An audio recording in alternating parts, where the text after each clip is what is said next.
When I first arrived at St. Francis Hospital, I never imagined I would leave questioning my sanity.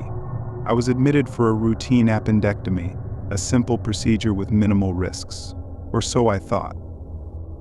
The hospital was old but well maintained. Its tall, austere facade loomed over the surrounding buildings, a sentinel of health and recovery. Inside, the atmosphere was sterile and cold, the air filled with the faint scent of antiseptics and bleach. After the surgery, I was placed in a private room, 307, for the night. The room was small and sparsely furnished: a bed, a nightstand, a single chair, and a television mounted on the wall. The only window overlooked the parking lot, now shrouded in the creeping shadows of dusk. A clock on the wall ticked softly, a constant reminder of time's passage in this timeless place. The nurse, an older woman with kind eyes and a tired smile, came in to check on me periodically. She was reassuring, her presence a comforting reminder that I was not alone. As the evening wore on, fatigue from the day's events began to settle into my bones. The nurse gave me a mild sedative to help me sleep, and I soon found myself drifting off. I woke abruptly in the middle of the night, my heart pounding in my chest. The room was bathed in an eerie, dim light from the hallway outside, casting long, sinister shadows on the walls. I tried to shake off the lingering remnants of a bad dream, but an unsettling feeling gnawed at my gut. I glanced at the clock. It was 3:07 a.m. How fitting. As I lay there, I heard a faint whispering, barely audible but undeniably present. I strained to listen, my pulse quickening. The whisper seemed to come from the corner of the room, where the shadows were darkest. My eyes tried to pierce the gloom, but I could see nothing unusual. I told myself it was just my mind playing tricks on me, a side effect of the sedative. I turned over, determined to go back to sleep. But then, the whispering grew louder, more insistent. It was as if a chorus of voices were speaking in hushed tones, their words just beyond comprehension. "Hello," I called out, my voice trembling. "Is anyone there?" The whispering ceased abruptly, plunging the room into an oppressive silence. I waited, my ears straining to catch any sound. Then, out of the corner of my eye, I saw movement. A figure stood in the doorway, silhouetted against the dim light. It was a man, tall and gaunt, his features obscured by the shadows. He didn't move, didn't speak, just stood there, watching me. Fear gripped me, paralyzing me in place. I wanted to scream, to call for the nurse, but no sound came out. The figure took a step forward, and I could make out more details. His eyes were hollow, empty sockets that seemed to bore into my very soul. His mouth was twisted into a grotesque grin, his teeth sharp and jagged.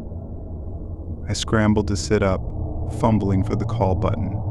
My fingers found it, and I pressed it frantically, the panic rising in my chest. The figure stopped, tilting his head as if curious about my actions. Moments later, the nurse burst into the room, her face a mask of concern. "What's wrong?" she asked, looking around. The figure was gone. The doorway was empty, and the room was silent once more. There was someone there, I stammered, pointing to the door. A man. He was standing right there. The nurse frowned, her brow furrowing. "There's no one here but you and me," she said gently. "You're probably just having a reaction to the medication. It's not uncommon to experience hallucinations after surgery." I wanted to believe her, to accept the rational explanation, but the fear still clung to me. She gave me another sedative, assuring me it would help me sleep. Reluctantly, I took it, hoping for the oblivion of sleep to escape my terror. I drifted off again, but my sleep was restless, haunted by nightmares. I dreamt of the man with hollow eyes and his sinister grin. In my dreams, he whispered secrets to me, terrible secrets that chilled my blood. I woke again, this time to a crushing weight on my chest. My eyes flew open, and I saw the man standing over me, his bony fingers pressing down on my chest. I gasped for air, struggling against the unseen force. "Get off me," I wheezed, my voice barely a whisper. His grin widened, and he leaned in closer, his breath cold against my skin. "You can't escape," he hissed. "This is my domain." The weight lifted suddenly, and I bolted upright, gasping for breath. The room was empty once more, but the terror remained. I couldn't stay here another night. I ripped the IV from my arm and stumbled out of bed, determined to find help. The hallway was empty and silent, the hospital eerily quiet. I made my way to the nurse's station, my steps unsteady. The nurse looked up, surprised to see me out of bed. "What are you doing out here?" she asked, rushing to my side. "I can't stay in that room," I said, my voice shaking. "He's in there, the man." The nurse's face softened with understanding. "Come on, let's get you back to bed. We'll move you to a different room if it'll make you feel better." I nodded, grateful for her compassion.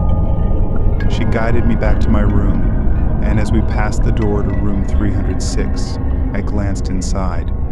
It was dark, but I could see a figure standing in the corner, watching me. I didn't say anything, just quickened my pace, eager to leave that hallway behind. The nurse helped me into a new room, 312, and promised to check on me regularly. Exhausted and scared, I finally fell into a fitful sleep.